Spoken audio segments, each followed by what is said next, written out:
Terasya, perjalanan kita untuk sampai di stasiun Gandangia.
A few moments later.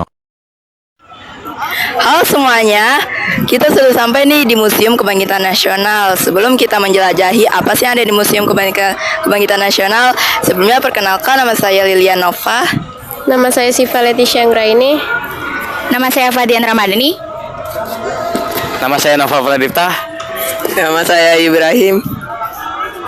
Yuk ikutin terus perjalanan kita. Museum Kebangkitan Nasional adalah sebuah gedung yang dibangun sebagai monumen tempat lahir dan berkembangnya kesadaran nasional, dan juga ditemukannya organisasi pergerakan modern pertama kali. Halo semuanya, di sini ada sejarah kebangkitan nasional yang memiliki ruang 22. Dari pertama ada ruang 12, yaitu ada ruang audio visual. Di ruang ke-13 ada ruang perpustakaan. Di ruang ke-14 ada ruang kelas Stovia School Lokalen. Yang ke-15 ada ruang Indonesia Kaya. Di ruang 16 ada ruang ekspedisi rempah bangsa Eropa. Di situ ada juga 17 ruang gemuruh perlawanan lokal. Di ruang 18 ada ruang bangkitnya pendidikan Bumi Putra. Di ruang 19 ada ruang pelopor kebangkitan nasional. Di ruang 20 ada ruang kebangkitan perlawanan pemikiran. Di ruang 21 ada ruang kebangkitan kebudayaan, dan terakhir di ruang 22 ada ruang kebangkitan teknologi.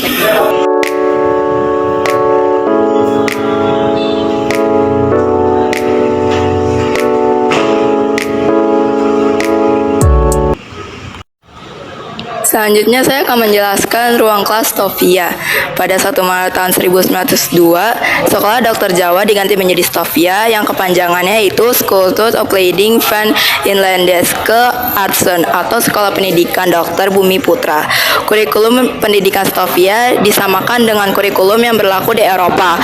Karena itu syarat utama untuk masuknya harus lulus dari sekolah rendah Eropa atau Europese Lagere School dan lulus ujian berhitung. Pelajar Stovia harus menguasai bahasa Belanda karena menjadi bahasa pengantar dalam kegiatan pembelajaran dan bahasa komunikasi di asrama.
ruang pengajar Stovia. Saya akan menjelaskan ruang pengajar Stovia.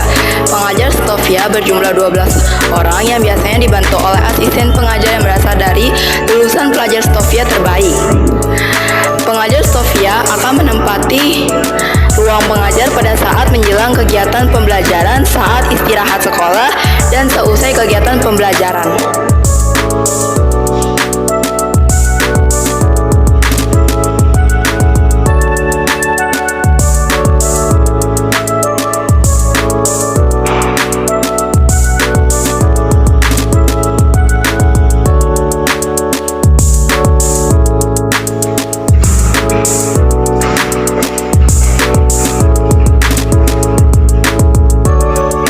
Selanjutnya ada ruang pengobatan tradisional. Masyarakat Nusantara telah mengenal pengobatan tradisional sejak lama. Pengetahuan tersebut langsung diwariskan secara turun-temurun dari generasi ke generasi. Masyarakat tradisional mempercayai hal yang bersifat mistis atau supranatural sebagai penyebab datangnya suatu penyakit yang proses penyembuhannya melalui bantuan dari dukun atau orang yang dianggap mempunyai kemampuan menyembuhkan. Dukun memiliki kedudukan terhormat di masyarakat karena berperan penting dalam upacara ritual masyarakat. Ruang Sekolah Dokter Jawa. Pemerintah Hindia Belanda membuka Sekolah Dokter Jawa di Rumah Sakit Militer Westervreden. Tujuan pendirian sekolah ini adalah untuk mendapatkan tenaga medis Bumi Putra guna mengatasi wabah penyakit di Pulau Jawa.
Sebelumnya, Stovia adalah sebuah sekolah dokter yang masih berkembang dengan nama Sekolah Dokter Jawa yang didirikan oleh Belanda pada tahun 1851 di Rumah Sakit Militer.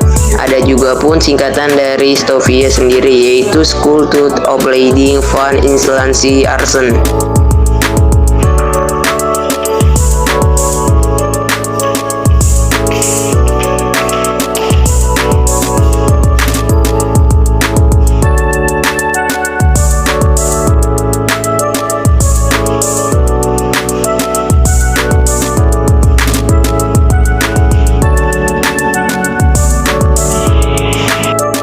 Pelopor dokter perempuan Indonesia, Mary Thomas lahir di Likopang, Minahasa, Sulawesi Utara pada 17 Februari 1896. Mary Thomas berhasil mendapatkan beasiswa dari Stovia, yang kemudian mengantarkannya masuk ke Stovia di Batavia pada 22 September 1912.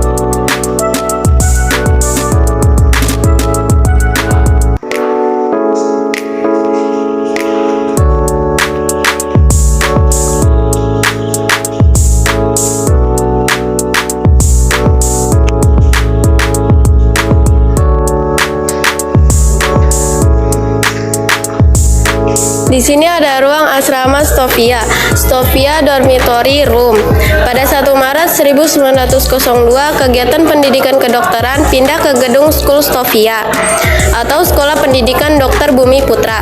Pelajaran Stovia harus tinggal dalam asrama yang memiliki peraturan sangat ketat. Semua penghuni dituntut untuk hidup disiplin dan tanggung jawab. Berikutnya saya akan menjelaskan pendirian Budi Utomo. Stovia atau Sekolah Dokter Bumi Putra menjadi tempat berkumpulnya pemuda-pemuda pribumi yang cerdas dan berwawasan luas. Belajar dan diskusi dengan tema yang beragam menjadi kegiatan rutin yang dilakukan setiap hari. Penderitaan masyarakat akibat penjajahan sering dijadikan sebagai tema diskusi, sehingga dalam diri mereka mulai tumbuh semangat untuk membebaskan masyarakat dari belenggu penjajahan. Berikutnya beberapa pengurus Budi Utomo. Yang pertama ada Irsutomo, Muhammad Sulaiman, Gondo Suwarno, Gunawan Mangunkusumo, Erangka Projo Sudirjo, Muhammad Saleh, dan M. Suwarno. Di sini kami akan menjelaskan tokoh pendidikan bangsa Indonesia. Yang pertama ada Raden Ajeng Kartini, yang kedua ada Dewi Sartika, yang ketiga ada Ki Hajar Dewantara. Raden Ajeng Kartini pada tahun 1903 mendirikan sekolah untuk anak-anak gadis yang menekankan pada pendidikan pembinaan budi pekerti dan pembinaan karakter di Jepara. Yang kedua, Dewi Sartika pada tahun 1904 mendirikan sekolah istri yang kemudian berubah menjadi sekolah keutamaan istri di Bandung. Yang ketiga, Ki Hajar Dewantara pada tahun 1922 mendirikan perguruan kebangsaan Taman Siswa yang menerapkan sistem Among yang terkenal dengan semboyan Ing Ngarso Sung Tulodo. Di depan memberikan contoh Ing Madio Mangun Karso, di tengah memberi kesempatan murid untuk berkarya, dan Tuturi Handayani di belakang selalu memberi motivasi.